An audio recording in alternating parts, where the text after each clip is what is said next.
So I got the package of this white powder, and it said on the instructions that you were supposed to take a little bit and add it in milk or water and mix it up and drink it. So I did, and believe it or not, 2 to 3 weeks later, I was pregnant.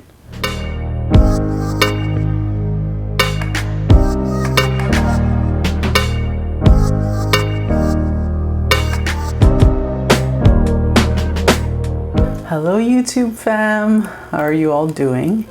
I hope you are all doing well considering the state of the world. It's been quite a month and quite the year. 2020 feels like it's like 3 years in one. But I guess we really should focus on the things that we're thankful for, the things that bring us joy, no matter how small those things could be. And so let's choose to focus on the good for now. Thank you so much for all the love on my last Infertility Journey video. I'm so happy that some of you messaged me to tell me how much comfort it brought to you. That was basically the reason why I decided to make that video.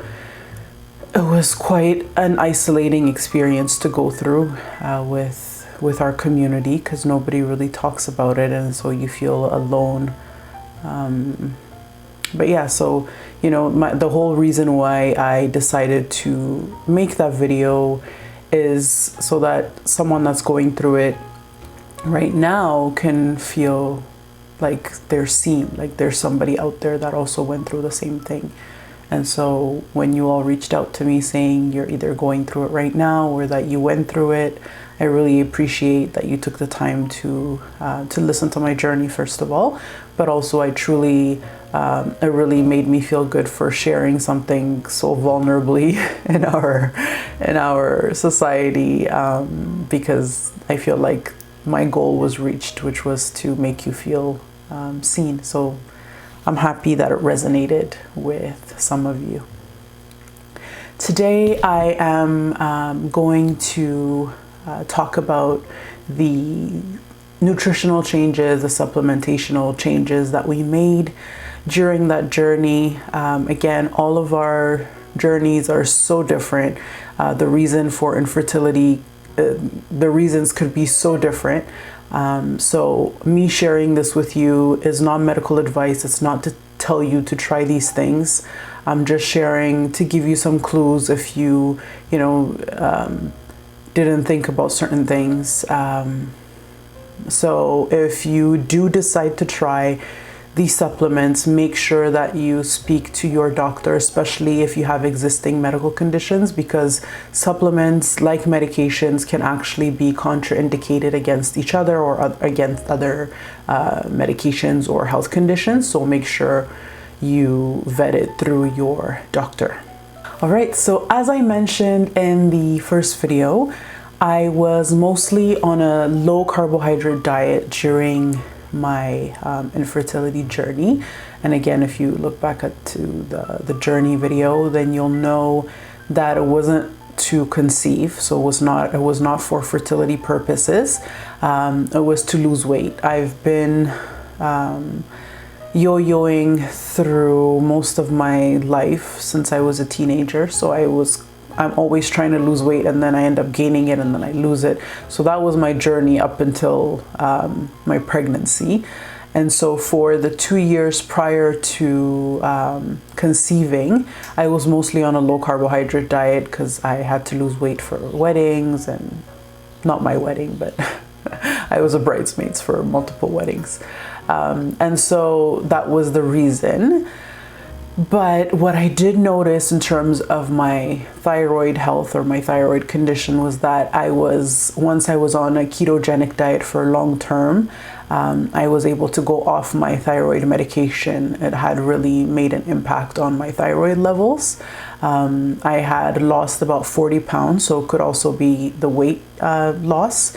But so keto really worked for me in terms of my thyroid condition. For those of you that do not know what a ketogenic diet is, it is a low carbohydrate, moderate protein, and high fat diet. So although I do not encourage a ketogenic diet for fertility, in fact, it is important to have unprocessed, nutrient-dense fat, but we should also be pairing it with some pasture-raised animal products, nutrient-dense animal products, and some seasonal fruits and vegetables. So the high-fat, low-carb is not the solution, but having the unprocessed, nutrient-dense fats is important for fertility and for pregnancy, because our hormones are made of cholesterol and fats as well. But I think that the fact that I had cut out grains as part of my low-carb protocols must have helped, because I was basically off grains and off sugar for quite some time. And I had also cut out soy. And the reason why I cut out soy was because I had read that it was soy is not good for anybody with a thyroid condition. So for that reason, I had also cut out soy. You know, speaking of soy, soy also contains phytoestrogens, which mimic estrogen in our body. And I'm not sure if you know this, but estrogen and progesterone have to be balanced in our bodies. That is, those are the two hormones that are like the yin to the yang and should always be balanced. And so when we take in things like soy, which has estrogen mimics, then we are basically throwing off that balance, which would mean we would be lacking progesterone, or we would be estrogen dominant. And soy is not only found in soybeans, tofu, soy milk. You can also take in soy through animal products that were fed soy. So if you are consuming conventional or industrial dairy, eggs, meat, you are likely taking in soy as well, because GMO soy crops are used to feed animals that are being raised for, the conventional industrial way.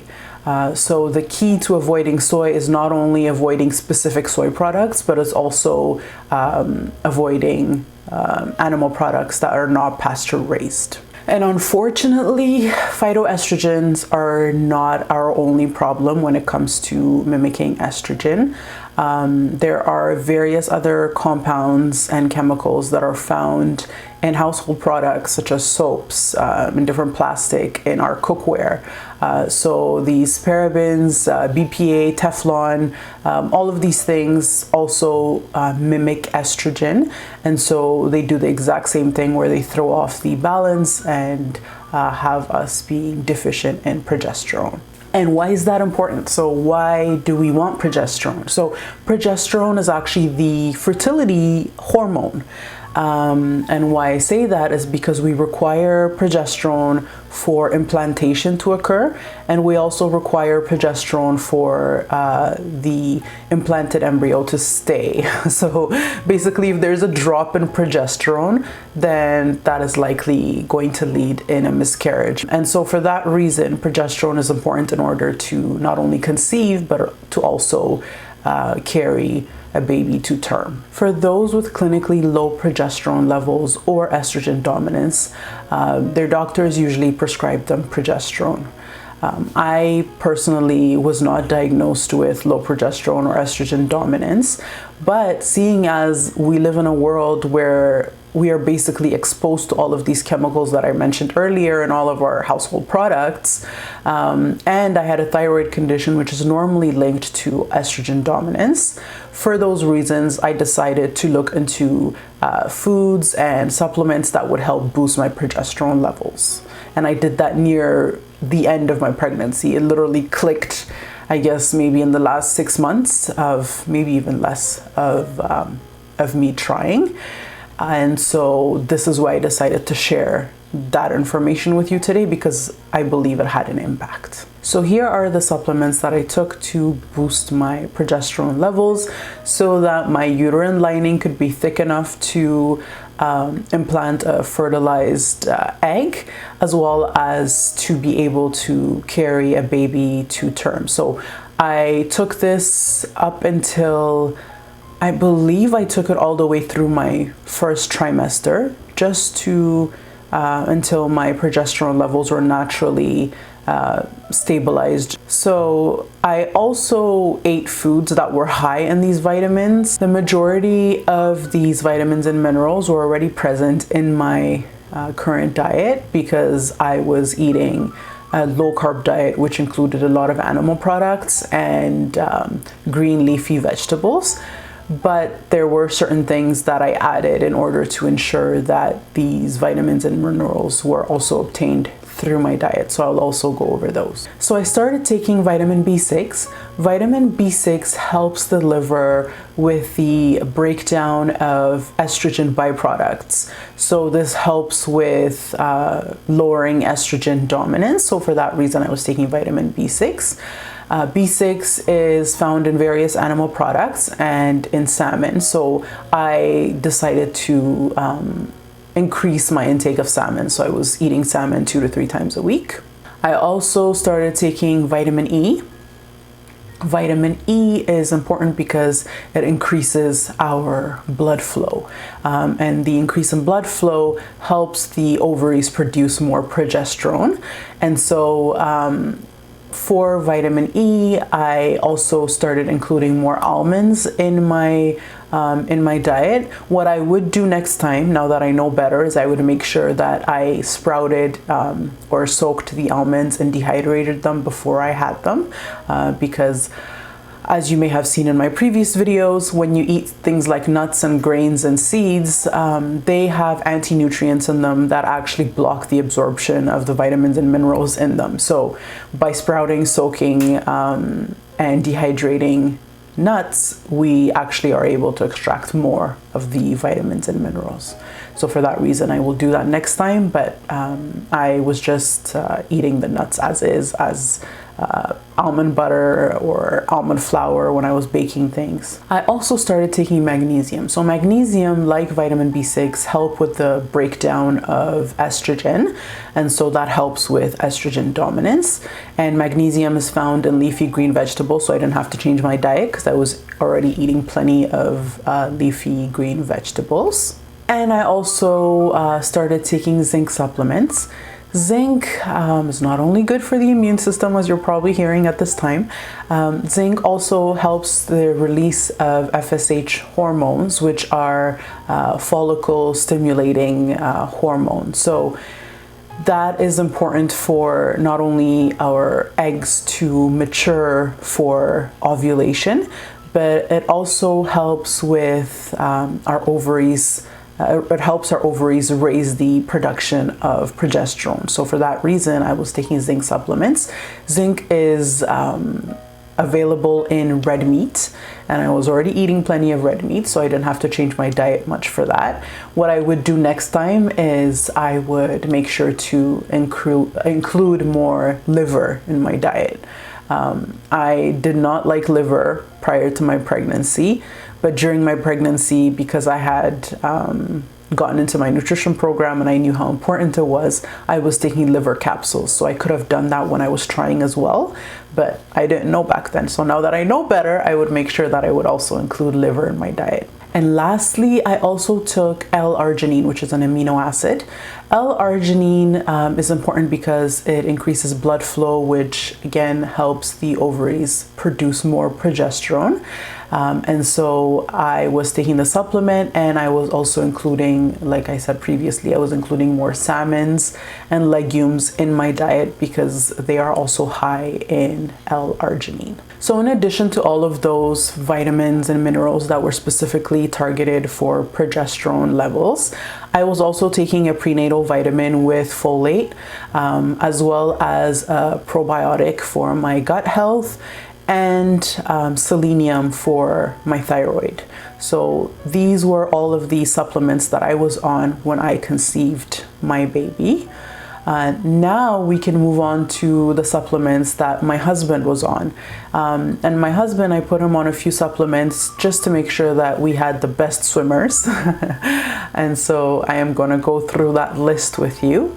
When it comes to his nutrition, I am the cook in the house. I make everything that we eat.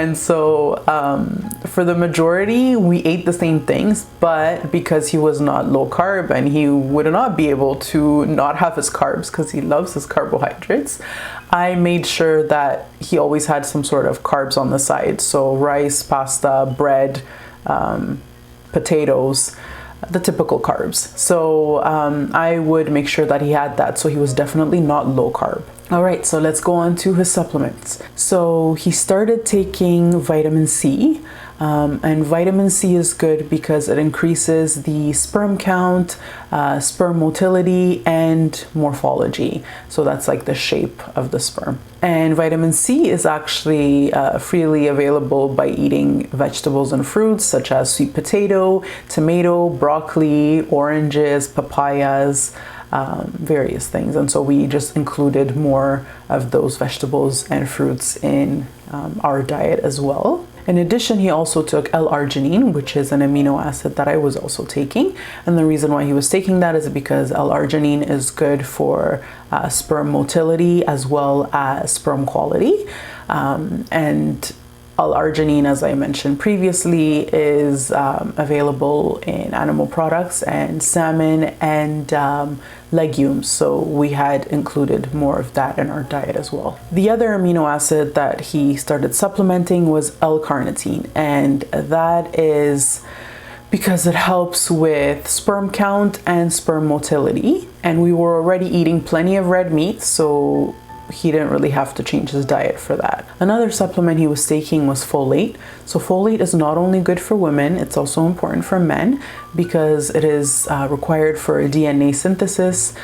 So it helps with sperm count and sperm motility. Folate is in leafy green vegetables, and we were already eating plenty of that, so we didn't really have to change our diet. He also supplemented zinc. Zinc is good because it increases testosterone levels and sperm count. Zinc, as I previously mentioned, is found in red meat. And so we were already eating plenty of red meat, so we didn't have to change our diet for him to include more zinc in his diet as well. Again, next time we would make sure to include more liver, but when we were trying, we were not including liver in our diet. And he was also taking tribulus. Tribulus is good because it increases libido, it increases sperm count and sperm viability. And lastly, he was also on guaifenesin. So that is pretty much Mucinex, I think is the brand name. And you might know of Mucinex, but you might think, why was he taking that? Because it's a cough medication. But guaifenesin is actually, I was doing some research and I saw that there were people that were taking guaifenesin for sperm health. And so we decided to try it. And so he was taking guaifenesin because it increases sperm count and sperm motility. And my husband was also banned from using his perfume in the house. So I had actually asked that he stop using perfume altogether. But if you know my husband, then you know that that was an impossible ask. So we compromised and he decreased his use of perfume in general, but he also stopped putting it on at home. So he would put it on in the car or at work, and I wouldn't have to deal with the smell or the after smell after he leaves, because I was just trying so hard not to have fragrances in the house. For me, I'm one of those people that barely uses perfume, like once in a blue moon. So it was not a hard ask for me, and I stopped using perfume. I also worked out regularly, so I would go to the gym. It actually took some time to get used to, as I'm sure you all know if you've ever tried to work out. If you stick to it for the first 2 weeks, so you go for like 5 days a week or every day, whatever it is that you choose to do, but once you stick to your routine for 5 days, then you actually get hooked to the endorphins that you get from working out. So once I passed those 2 weeks, then I would be hooked, and then I would be going every day. And then we would go somewhere. Often when I went on a trip during those 2 years, I would actually try to work out at the destination. But sometimes it would be hard. Like we would go to Cuba and the gym there was just, and you'd rather be at the beach. And so when that happened and I would, be off of going to the gym for like a week, I would come back and it would be a drag to get back into it. But again, once you have the 2 weeks done, then you're good. So I was regularly attending the gym for those 2 years. I was actually going to the gym even through my first trimester. Up until we went to Italy, I was going to the gym regularly, even when I was pregnant. So that must have helped as well. In fact, I think that must have helped me walk the 10 hours a day for 15 days straight when we were in Italy. I mean, I don't even think my current non-pregnant body could handle the amount of walking that we did at like 25 weeks pregnant. So working out really helps. It's all about the mind, body, and spirit, right? Okay, so speaking of spirit, I'm gonna tell you one other thing that I did, that I believe helped, but that's because I am a believer. You can take it as you want. It's, to each his own, but I'm gonna tell you what we did. So I had received an Mnet. I don't know the word for it in English, but I got this little packet. And it was from Mary's Grotto from the Holy Land.